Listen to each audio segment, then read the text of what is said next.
Okay, here we go. Let's welcome Jay Plank. He goes by Jay Plank. I know him as Jeff Plankenhorn.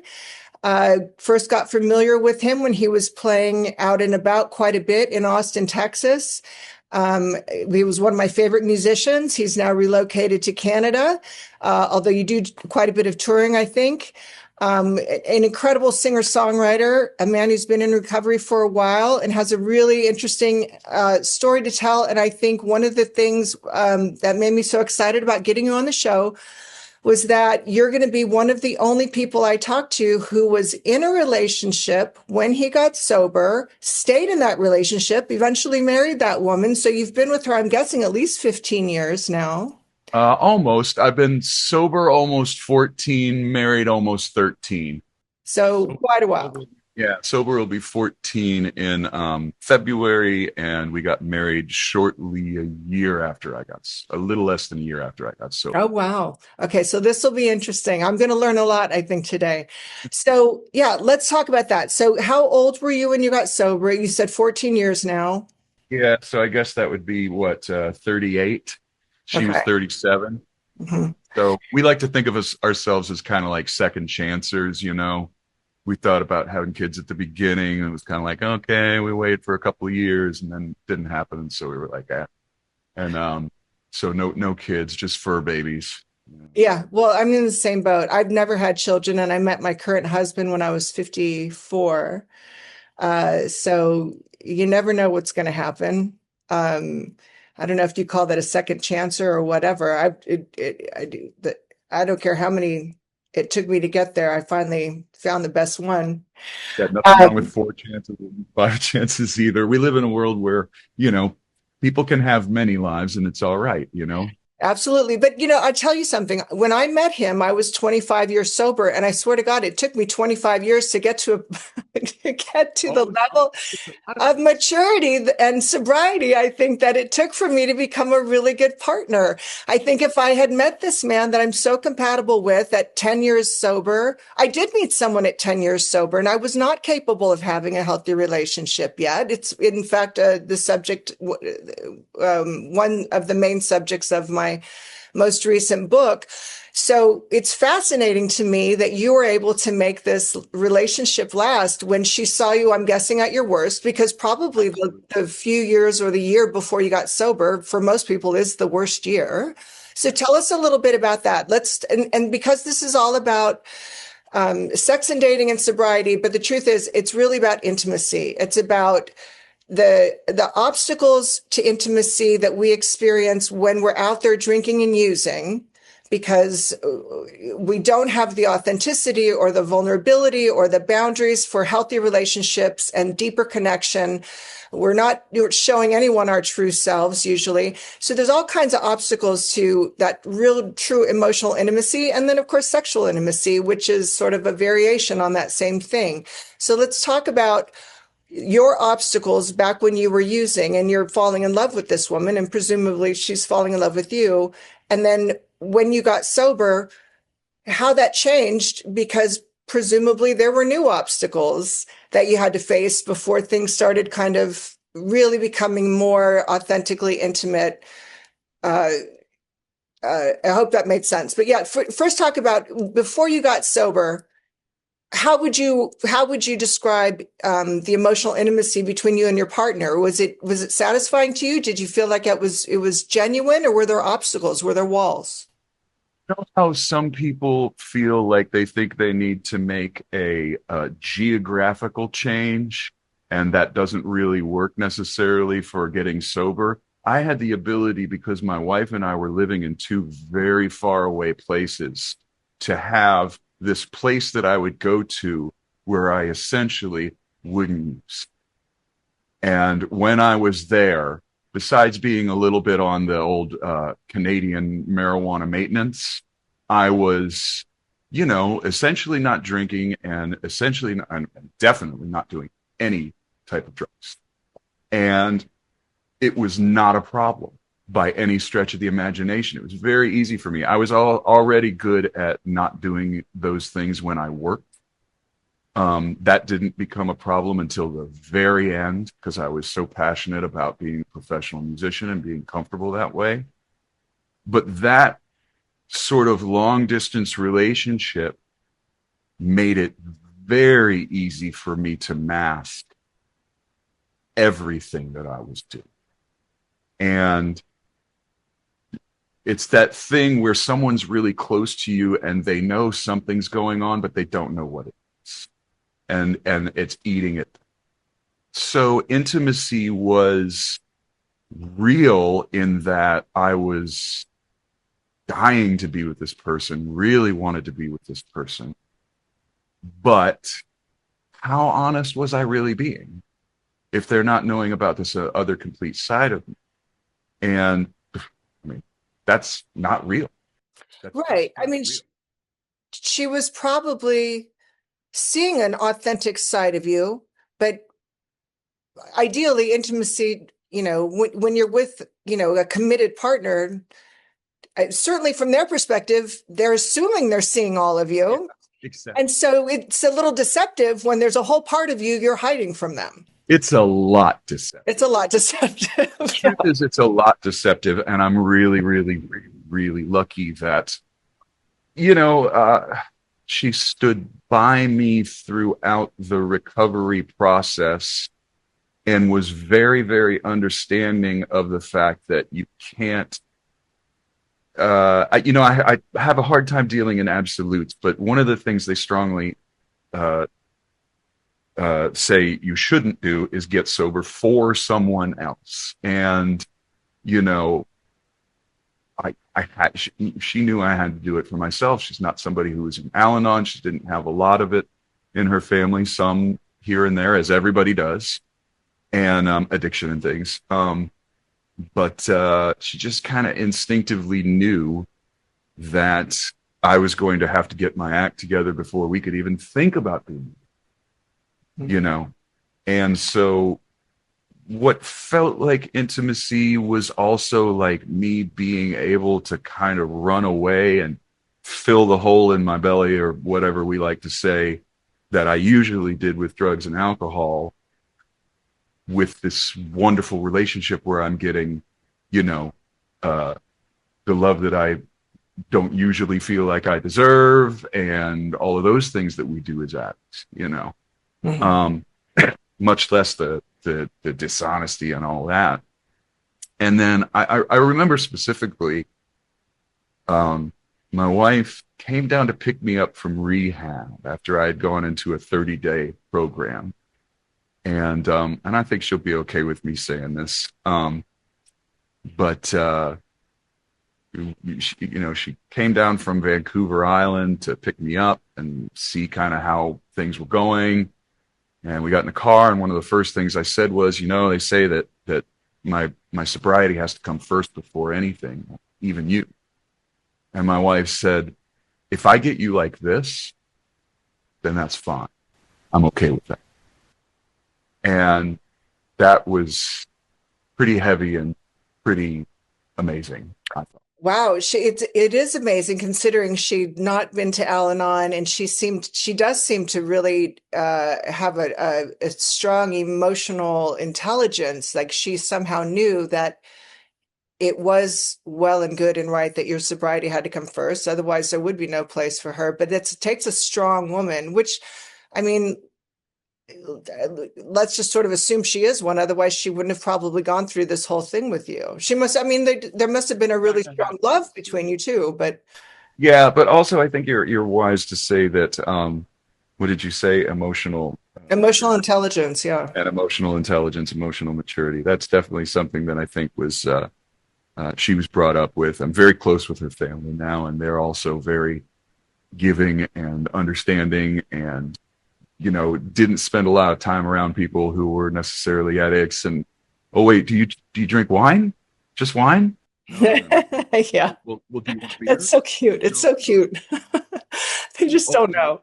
And yeah, that's the normie thing. Yeah. Well, yeah, if you're a normie, it would, yeah, why would you know? Why should you know? It's, of course, a glass of wine. Responsibly, they put it down. They have their moments. They have their nights where they have fun once in a great while. Yeah. It's not that way I for used me. to, I used to go see my parents on Thanksgiving and Christmas, and my parents are such normal drinkers that they'd open a bottle of wine on Thanksgiving, they'd each have a glass, and then I'd go home for Christmas, a month later, and that half bottle of wine would still be sitting in the fridge, and I'm like, that's alcohol abuse, in my opinion. What are you guys doing? It doesn't compute.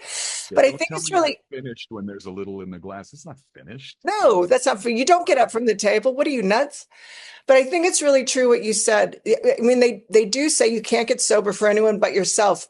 And in truth, I think what I see works is that when a person internally is ready to change, and that instigating factor is, oh, I might lose this person that I love. Um, and so I'm going to get sober for them, or for my kids or whatever. And then once they get sober, maybe 24 hours, 48 or a week or whatever, 30 days, all of a sudden they're like, oh, this feels good. Now I want to do this for me. I think if you're only doing it for your partner, you might be in trouble. If Yeah, you might be but in it trouble. but it can be that impetus. It can be that instigating I would moment. say, I would also say that it's like, yeah, it shouldn't be the primary reason necessarily, but it can still be a great reason. Yeah. I mean, like, it may not be the primary reason, but yeah, I didn't want to lose this person, or yeah, I don't want to lose my kids, or yeah, I don't want to lose my job, or yeah, I don't want to. It's okay to have that, be a little part of it, for crying out loud, you Yeah. know, and Absolutely. I mean, as part of the motivation. everybody has their own priorities and what makes their life full and rich. And for some, it's their career, their art. For others, it's their partner, their family, their kids. For some, it's all of those things at once. And so those are all valid reasons. And that's still getting sober for you because you Yeah, want those things. that's a good way to put So it. I like that. what bothers me is when you go into meetings and they say, like, for example, I was dating someone very briefly, and when I told him how much I said, I drink all you want when you're not with me. I'm not going to tell you what to do. We'd only been together 6 weeks. I said, but when you're around me, I'd prefer you not drink. Your personality changes even after one beer. And you go from being someone I really like being with to someone who's a little annoying. And so he quit drinking overnight because he wanted to be with me every day. And then all of a sudden, everyone in the meeting room was telling him, well, you can't start this new relationship. Well, first of all, that's not a rule it was not in the big book. It's not part of the program. And secondly, um, we technically were together before he got sober, but I helped inspire him in the early days when it was really difficult. I think that we have to be careful about placing these restrictions on people. It's probably a good idea to not run around and get into a relationship your first month sober. But it's not a rule. It's probably a good idea. And that other thing that you had said, um, big decisions probably don't make any really it's probably good you didn't marry her the month you got sober. Exactly, You right? Like, know, do a little bit of time test in the water. See if you can really handle this. Try not to have a relapse for a little bit of time. There's so many things that are good, and then you're going to be really, really excited with how you sort of, in my case, I was able to have a little bit of an extra honeymoon pattern, or honeymoon period, as they say, where you're like in this kind of love thing, because this person has kind of been through thick and thin with you. You're kind of just like in love with them all over again, and you're kind of seeing them through sober eyes and that sort of thing. And so it can be kind of wonderful. I know it isn't for everybody. I know that I'm really one of the lucky ones to have been able to somehow manage to do that. I also should mention that through all of this, there's a huge support group for sobriety in Austin. yeah, I mean, there's so many places, there's so many different types of meetings, there's so many people in the program, there's so many people. You can't, uh, uh, throw a stick in the Saxon pub or the Continental without seeing somebody who might have a Topo Chico instead, because they want to make sure they can tip the bar and yeah, not feel, you know, yeah. uncomfortable, or a teetotaler. It was the same Um, for me in Vegas. I was working in a strip club of all places, and there were so many sober strippers in there. It was ridiculous. And exactly. waitresses. I had a whole support group in the club. It's you never know until you get sober, all of a sudden you start discovering how many people in your circle are actually sober. But so as you're going through this, and you're able to see her with these almost newlywed eyes and rediscover this relationship on new terms. How was it for her? Because when she found, okay, so when she found out about your substance abuse issues, did she feel betrayed? And did that develop? I'm guessing that trust became an issue between the two of you because did she feel like she had been deceived or did she completely understand and not hold it against you? Or how did it play out in the early in the relationship? Did she pull back at all? I think it'd be better for me not to put words in her True. mouth necessarily. I'll tell you the things that I can tell you is it wasn't easy. I can tell you that it definitely wasn't easy. Um, I can tell you that she worked incredibly hard at it and had to, give up quite a bit. I can also tell you that there was a lot of, uh, is it okay if I drink around you? Is it okay if I do this around you? Yada, yada, yada. But it's really weird because of the fact that I went right back into the bars to work. Mhm.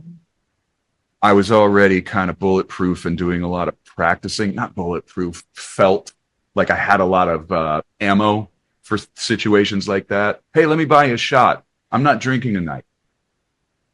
That was the way I would deal with it sometimes. And people would say, oh, does that feel dishonest? It's like, no, I'm not drinking tonight. I'm not drinking any night. But this is the way that they don't feel offended when they want to buy me a drink. Okay. So then with, you know, my wife and stuff, it was like, I'll tell you, in the early days, I didn't go buy her wine on my way home. I do that all the time. Mhm. Like, and I wouldn't recommend it to anybody who was early in sobriety. Mhm. But I just don't think about it. I recoil from things like that as from a hot flame. It's another big book thing. Mhm. And I just really just can't see myself. It doesn't mean I don't have temptations. We all do. You're only as sober as you are that day. Person who got up earliest is the Mhm. person who has the most sobriety in the room. Period. Mhm. It's one day. And but just going back to her without putting words in her mouth, it was not easy to, especially for the time when I was in rehab, because we were allowed to use a phone like once.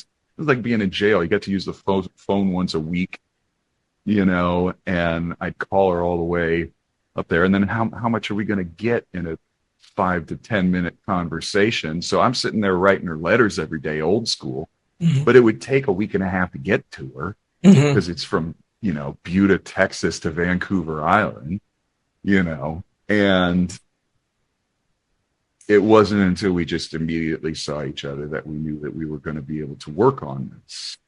So I don't want to speak to necessarily how she felt about things, Mhm. but I can tell you she worked really, really hard and it wasn't easy. And I can tell you that, I don't know, I like to joke and say she has the patience of Job, Mhm. you know? Sounds like kind of honestly, it sounds a little bit like she does. But it's and that's certainly fair. It's definitely inappropriate for me to be asking. Probably, I wasn't thinking for you to speak for her. But from your perspective, if you're like the rest of us in sobriety and early sobriety, we don't like ourselves a heck of a lot when we get sober, probably because all of our misdeeds and behaviors and our lack of control, even though it's not about willpower, it is a disease. I believe it is its own type of disease. But I personally, I felt like I had been drinking and using on an almost daily basis for 14 years. And I had thrown away a free ride at UT. I had thrown away friendships. I had thrown away my whole identity. I'd thrown away the love of my life. Or, I mean, I had imploded every area of my life. So the level of guilt and shame I felt about not just my addictions, which I eventually let go of, but just my behavior in those addictions and how much I had screwed up my life and how I had hurt the people I loved. Like, again, I wasn't in a relationship, but my family members, my siblings, my parents, my friends that I had shoved out of my life because I didn't want them to see how bad my addiction was. I was just so riddled with guilt and shame and remorse and regret and honest to God, self-loathing. I can't imagine wanting anyone to see me. And when I think about intimacy, it's a little silly and corny, but I do like that definition, into me see. I wanted to be seen. I wanted to connect. I wanted people to get to know me, but only the parts of me that I liked and not the rest of it. So you can't do that. If you want to let someone in, they have to see the good, the bad, and the ugly. And as far as I was concerned, it was mostly ugly. And I had a lot of rebuilding to do. I had to kind of learn how to work a mainstream job and become a dependable person and an honest person and a non-manipulative person and all of these things that I had a lot of maturing to do.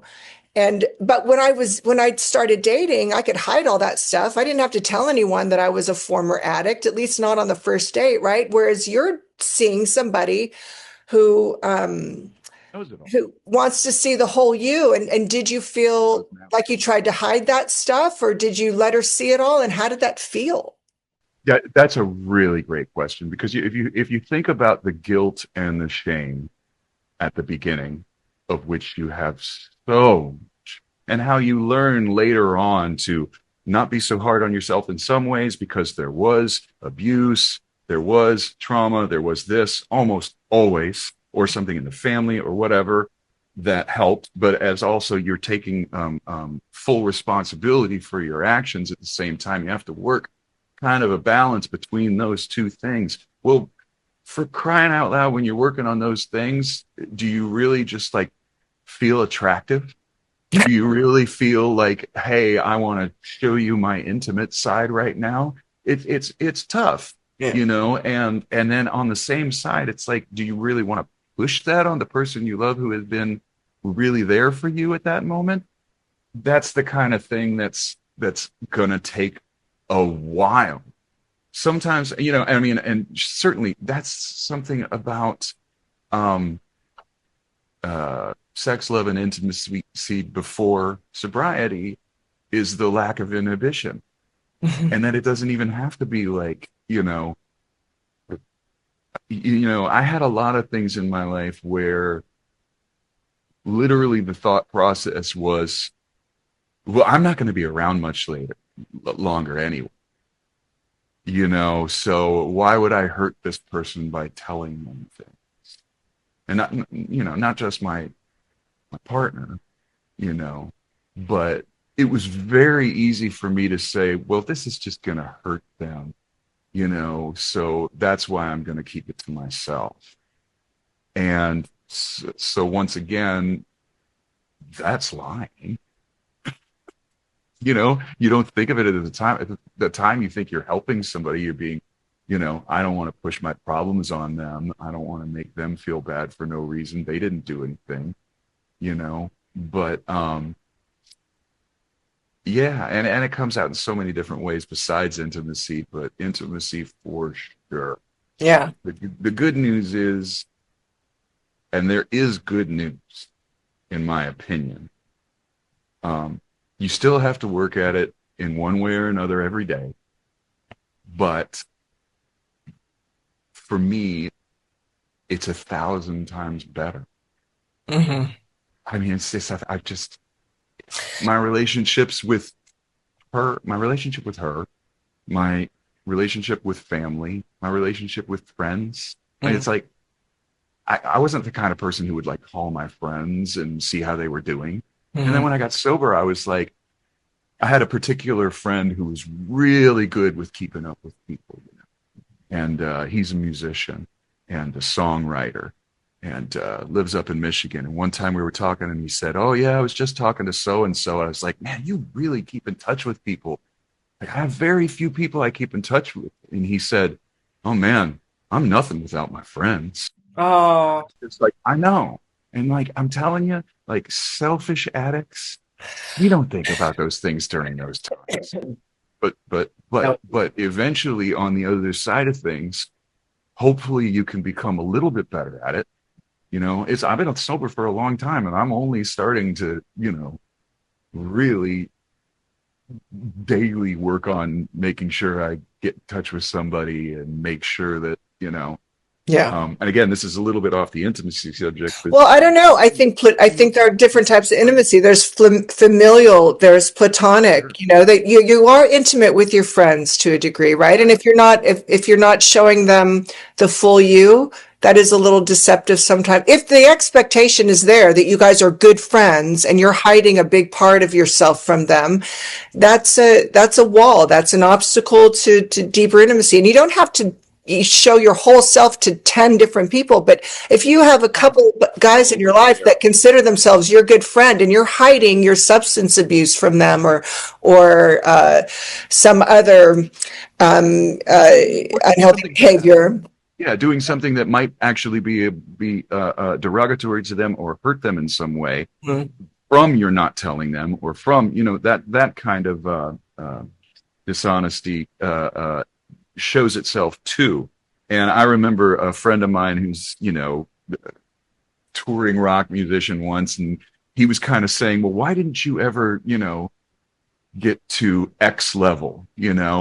And he said, and then eventually he was like, "When you got sober, I was like, oh, that's the deal." Wow. It's like I knew there was something wrong that was holding you back, and I was like, well, that's not really the way it works. Not everybody, gets to where you're at, man. I mean, I know some hardcore addicts that are some of the biggest rock stars in the world. Yeah. Yeah. To be able to whatever. So there's no rhyme or reason to that either. And is that what makes you happy? Is Yeah. another conversation altogether. Yeah. But anyway. Well, I think one of the other things that comes into play, you use the word inhibition, and that's, you know, we have so many different inhibitions as far as, I'll speak for myself. When I was using, I was an alcoholic for 14 or 15 years, but I was a coke addict off and on for at least a third of that time, I would say. And, I was very outgoing and happy and confident feeling when I was drinking. But when I was using coke, if there was another woman in the room, she was my best friend. And I would tell her all my deepest, darkest secrets. And it felt so intimate. We felt like we're really getting to know each other and we could talk about anything. And we'd make plans to get together the next day or the next weekend.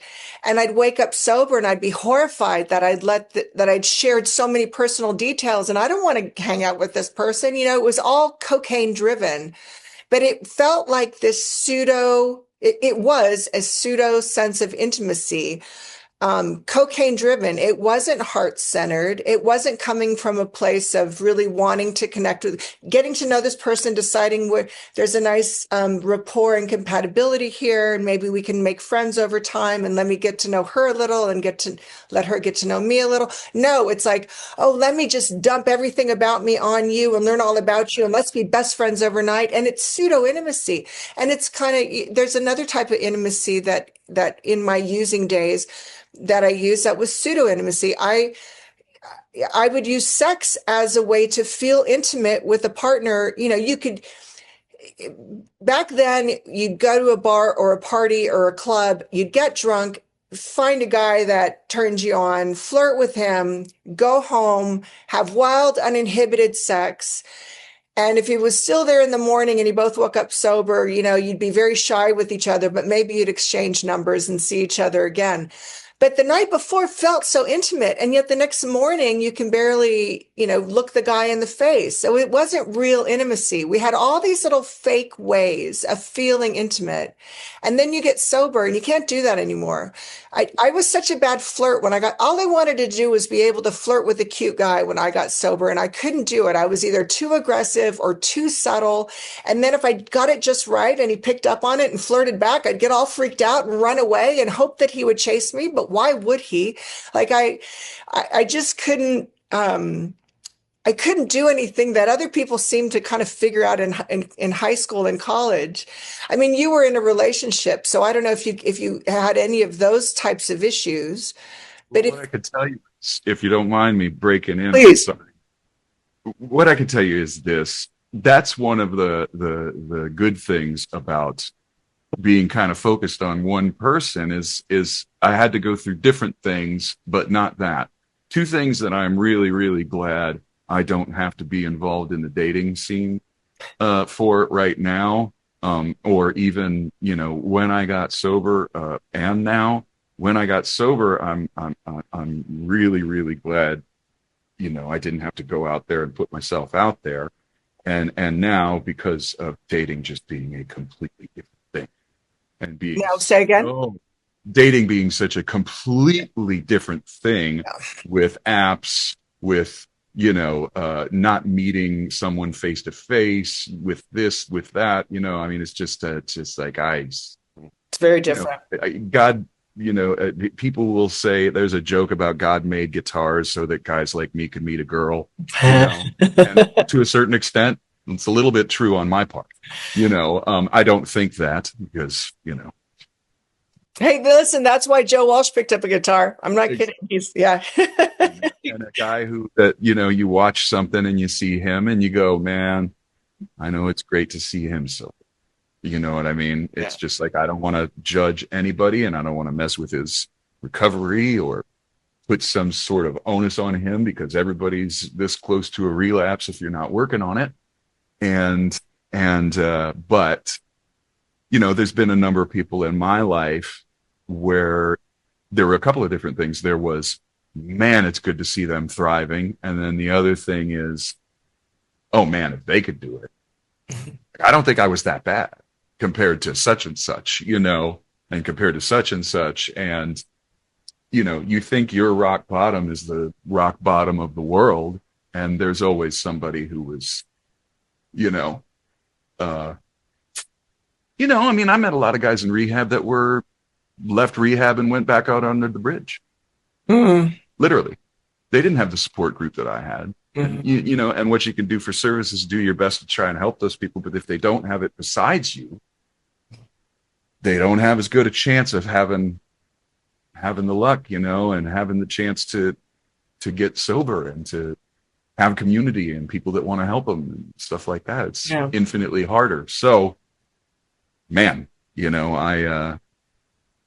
I don't envy people going out and dating. Yeah. It's sober. As much as the challenges were, it has to be really, really, really tough.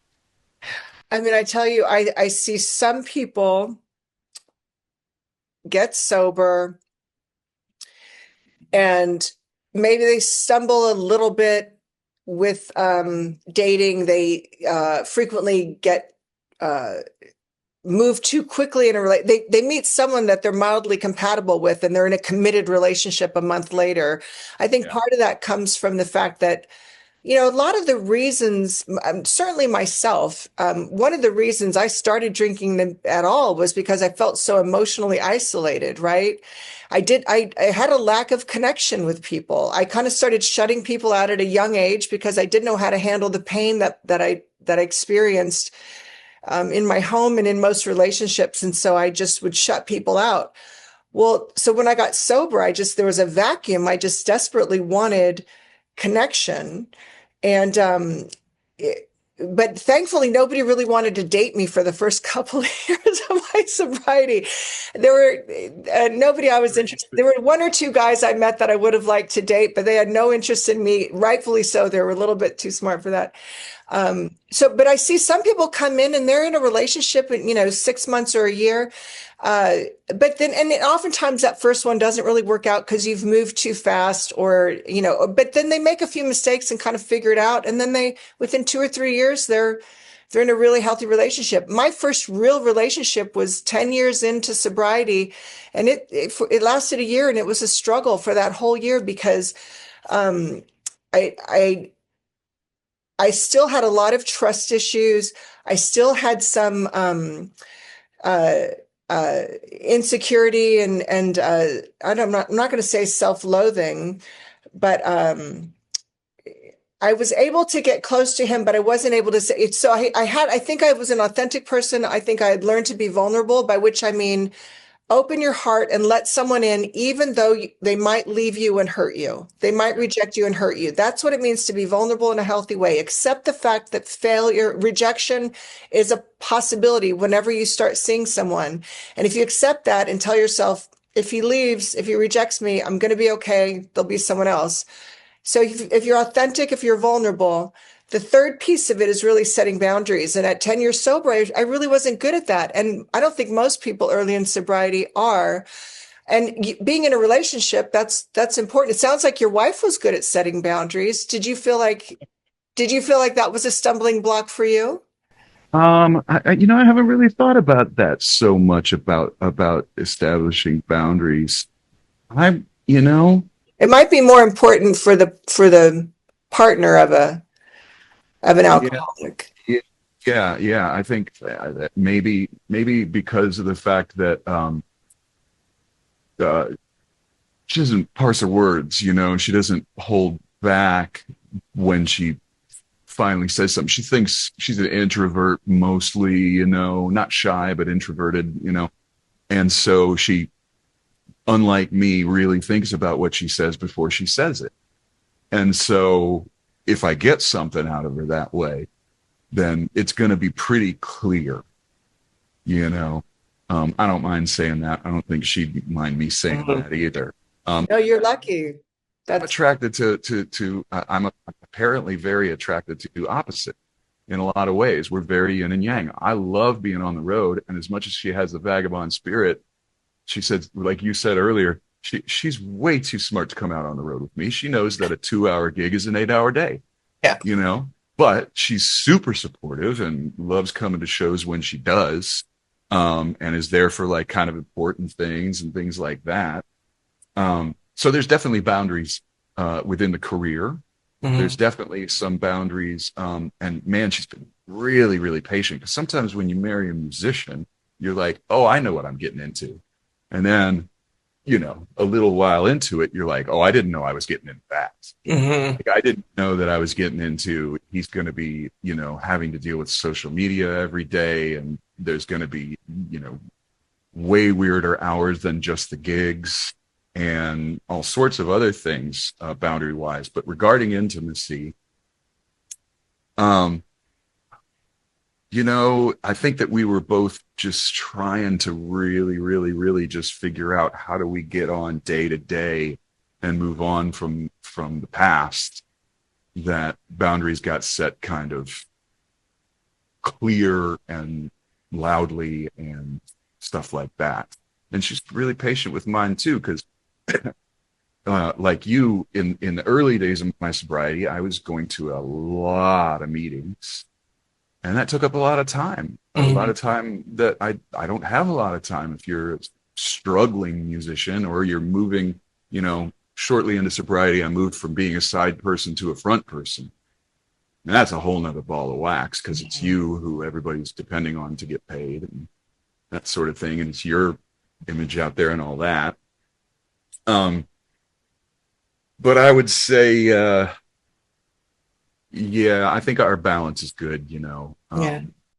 It doesn't sound like this was an issue for you, but I think probably for some people in your place, it would be an issue because you're on the road a lot. And then early in sobriety, you're going to so many meetings. Some women, I'm guessing not your wife, but some women would feel a certain level of jealousy or fear or concern. Like, why are you being so intimate with? And I know this has come up. I've heard people say the spouse of somebody in a meeting, you're being so intimate with the other people in your home group, you're telling them all this stuff. And I feel like, is detracting from our relationship. Like they get a little bit jealous of your sort of new circle of intimate friends. And then I think the double whammy of being with a musician, he's out on the road and he's got his band. And so, I don't know um, what he's doing. I'm guessing she How about, seems, how about yeah? How about I don't know necessarily where he is. There's a couple of things we did to deal with that, but at the same time, no matter who it is, of course they're going to deal with that.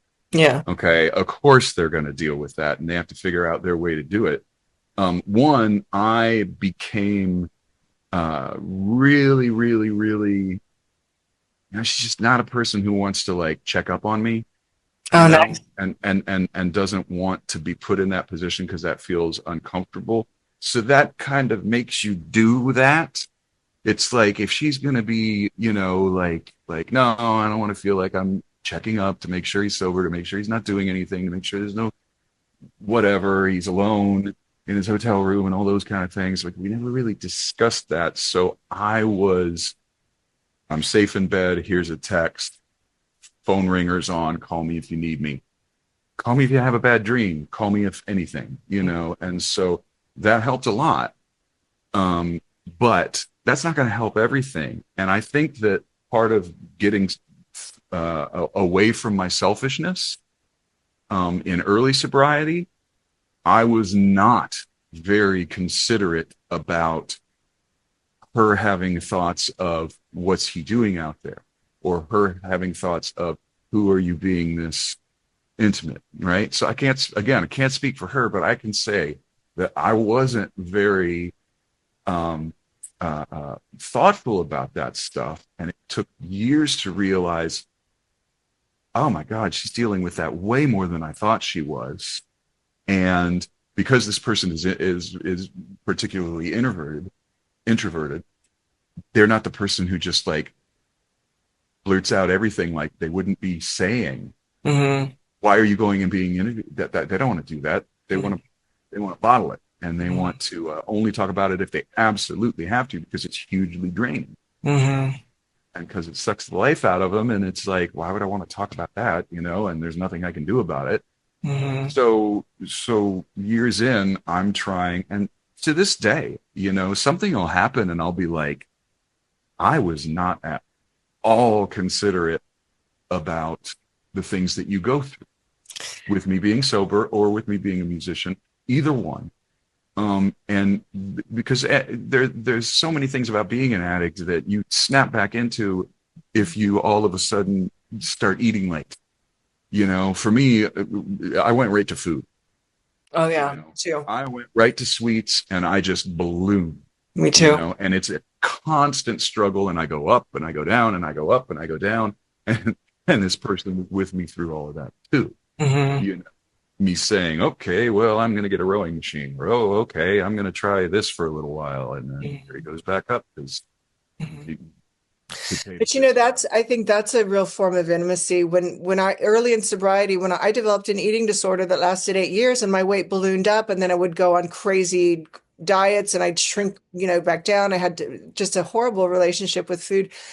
And I was so glad that there was nobody in my life to see that, because it was so shameful to me. And it shouldn't have been, probably. It was just another form of addiction. It was just another shade of the disease. But had I been in a relationship and somebody were to see that and say, I love you anyway, to me, that's like that really deeper form of intimacy. And for you to at some point say, I'm not being thoughtful about what she's going through because of my lifestyle, that again is that deeper form of intimacy where you're seeing everything she's going through, her fears, her concerns, her all the little things that are uncomfortable. I don't want to paint myself like this is like a gold star. We have this little saying with within our relationship too. It's like, I don't like getting gold stars for things that people normally do. Well, yeah. I don't. Right? The average person is more considerate than the addict. We definitely self-centeredness is a way of life for us. And when we act in ways that aren't self-centered, we definitely want that Oh, gold star. I'm so proud of myself I because know. you considered your feelings. Yeah. I I know. mean, and I don't want to come off like that because that struggle continues and I can easily fall back to it. Even though I've been lucky and touch wood, knock on wood, I haven't, you know, relapsed since that rehab. Mhm. Um, and I don't judge anybody who has because No. doesn't there's no rhyme or reason to when you figure it out. Hmm. And doesn't mean don't try again because I tried to get sober many, many times before. So I don't want to say that. But as much as Yeah. that's the case, I can easily fall back into. I remember, they used to talk about a guy who, he's in a room and he says, I go into a 7-Eleven and I think I'm going to just go get a Diet Coke. And then all of a sudden I'm sitting in my car and I have a six pack in my lap. And I don't even remember because it was such muscle memory. Well, for me, that became a cheeseburger. Yeah. And I didn't even something in my mind made it like, oh no, it's fine. I deserve a treat right now. I deserve, Yeah. Oh, yeah. and boy, does it hit that same center of your brain. Yeah. Okay, so guess what? If I lie about that, well, that's not cool. And I'm No, still lying. If I lie about going and getting the cheeseburger, that's that old behavior. it's just kind of like I mean, look, I'm not perfect. I'm going to mess up. I can fall back into it very easily if I'm not aware, Yeah. and if I'm not being of service somehow, whatever that is for me. Yeah. If I'm not connected, whatever that is for me. Yeah.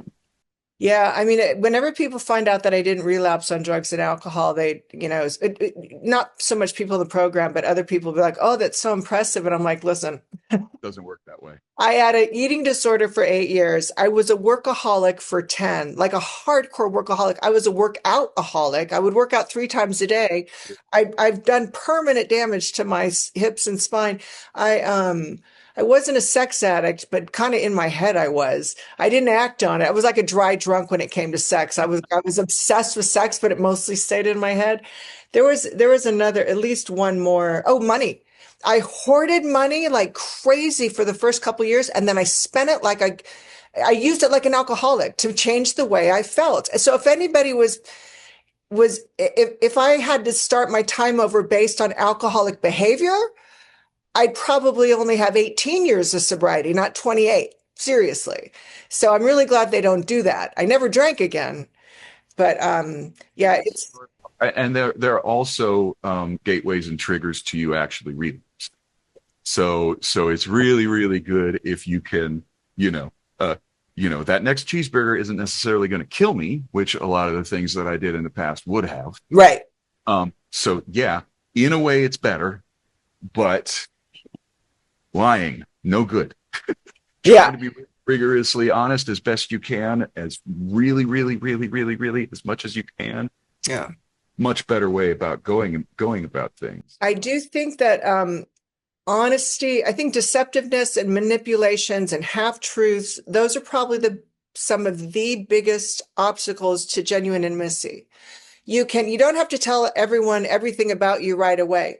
But if they're your wife, like in your case, the expectation that they get to know the whole you is there. So if you're not sharing something, you're not being fully intimate. And we go through life thinking in our using days that there are very good reasons that we don't tell people everything. And well, sure, because we wouldn't get away with what we were getting away with. But that's why we don't experience genuine intimacy it fully and it's all in all its glory until we get sober and we learn to stop being so dishonest with ourselves and with others.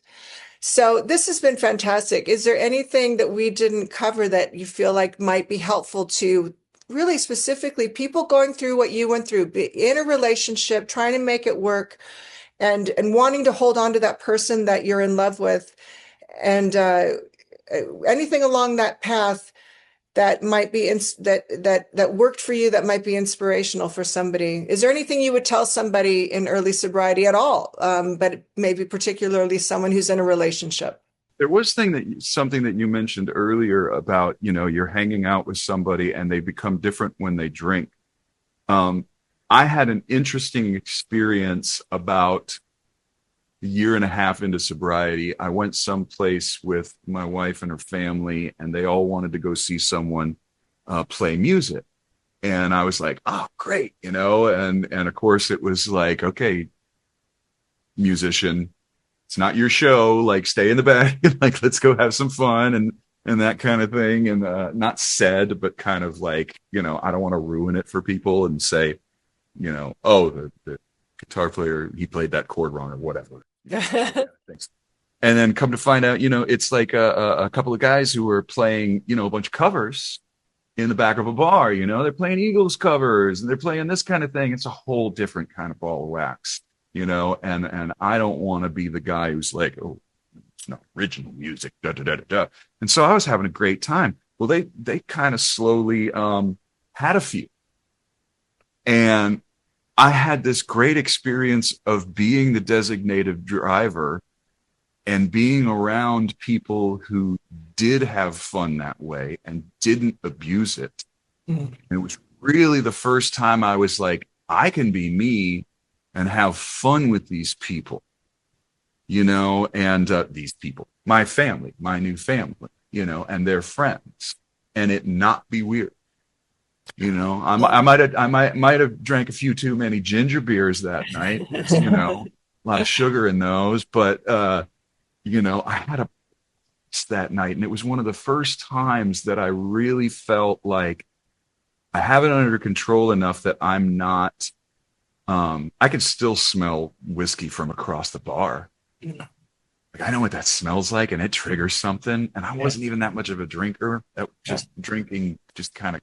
I'd go up and down to try and be where I am right now. Yeah. With drugs and stuff. And so that was wonderful. And I remember thinking, there's going to be times when I'm really happy that I'm the sober one amongst a bunch of normies. Yeah. It's going to be fun. Yeah. And maybe I'll see somebody there who's also not drinking. Yeah. And we'll just kind of, yeah, have a little thing that we're both involved with. But again, it's kind of being comfortable with yourself and therefore loving yourself a little bit. And then intimacy is a lot easier. Yeah. If you're not feeling like you're an asshole, you can look at yourself in the mirror and be like, okay, I'm getting there. Yeah. That you're going to have a lot better time. It's not always going to be easy, but you're going to have a much better time trying to be intimate. Yeah. And it sounds like you're at, you got to a point where you weren't judging yourself, because I find that I'm judging others. I still do. If I'm judging myself, I'm going to project that onto others. And now I can, like, I just had a wedding with, 25 of my favorite friends and family. A handful of them don't drink, and the rest of them, it was a big, long, all day kind of celebration. And I was thrilled that I was checking to see what kind of liquor everybody wanted so I could make sure that the bar was stocked with their favorite liquors, everybody, whatever. And none of them are alcoholics, so nobody made an ass out of themselves. That always helps. But and we don't recommend this for people who are early in sobriety. Right. And you're right. Absolutely. Do not recommend this for early in sobriety. Yeah, no, I worked in a strip club when I got sober, and I went back to work a week later, but I did tell myself, if I can't get through the day without trying to get a drink, I'll quit at the end of the day. I'll quit today. And the funny thing was, I lived in Vegas. Every time I was at work, it was like I had this spiritual shroud of protection. I didn't really want to drink, but then I would drive home, and every pub I passed would call to me, and I'd have to it was really kind of funny.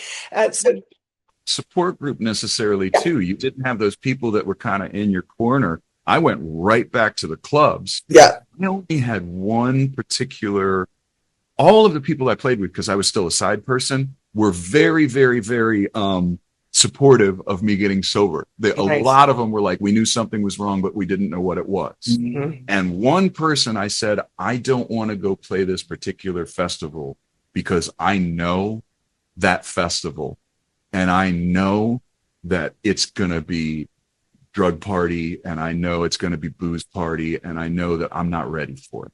And Yeah. that person was the only person who was kind of upset with me. Oh, And surprisingly, it was a person who was sober. And, wow. and they were just kind of like, well, I got sober and I started playing the next day. And I said, look, I'm telling you, just this once, I'll help you get a sub and just let me out of this one. I need a little bit more time. That's some healthy boundaries there, man. Yeah, It's unfortunate, but that's some healthy boundaries. Gave you an opportunity to set your boundaries, to state your needs. This has yeah. been so great, Jeff. I so appreciate it. This is a real special one for me because again, most of the people I'm talking to and I have lined up are all single. So this has been really great. I appreciate your time and tell your wife, thank you from me. Is there anything, can you tell us, like, are you going on tour or is there a website maybe where people can find out about what you're up I'm to? always on tour. I Okay. never stop really. Right now it's jplankmusic.com.